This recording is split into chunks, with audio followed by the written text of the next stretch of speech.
নতুন সাজে মেতে উঠেছে মা দুর্গা, আনতে চলেছে সবাই ধীরে ধীরে। এক এক করে চলুন একবারে দেখে আসি অন্তত মা দুর্গার সেই আগমনের মুখটুকু। বাহ, দেখতে কি সুন্দর, যেন মা তো মাই হয়, মায়ের কোনো বিকল্প নেই।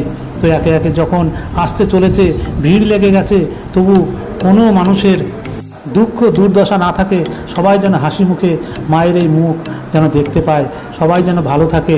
আর এই যে পুজোটা হচ্ছে, এই যে মা আসতে সার্বজনীন তলা, গোপালনগর সার্বজনীন তলার যে পুজো হয়, সেই পুজো এসছে সবাই আনন্দে ধরাধরি করে সব নামাচ্ছে মায়ের এই প্রতিমা। ঢুকবে ঘরে, আনন্দে উৎসবে শঙ্খ উলুধ্বনিতে ভরে উঠবে, সবাই উৎসবে মেতে উঠবে, বাচ্চারা খেলাধুলা করবে। শুধু এই বছরের এই একটি দিন বলতে এই একটি উৎসব, 5 দিনের জন্য যে উৎসবটা হয়, মা দুর্গায় যে আসছে আগমনের বার্তা সবার কানে কানে পৌঁছে গেছে, সবাই আনন্দে জেগে উঠেছে।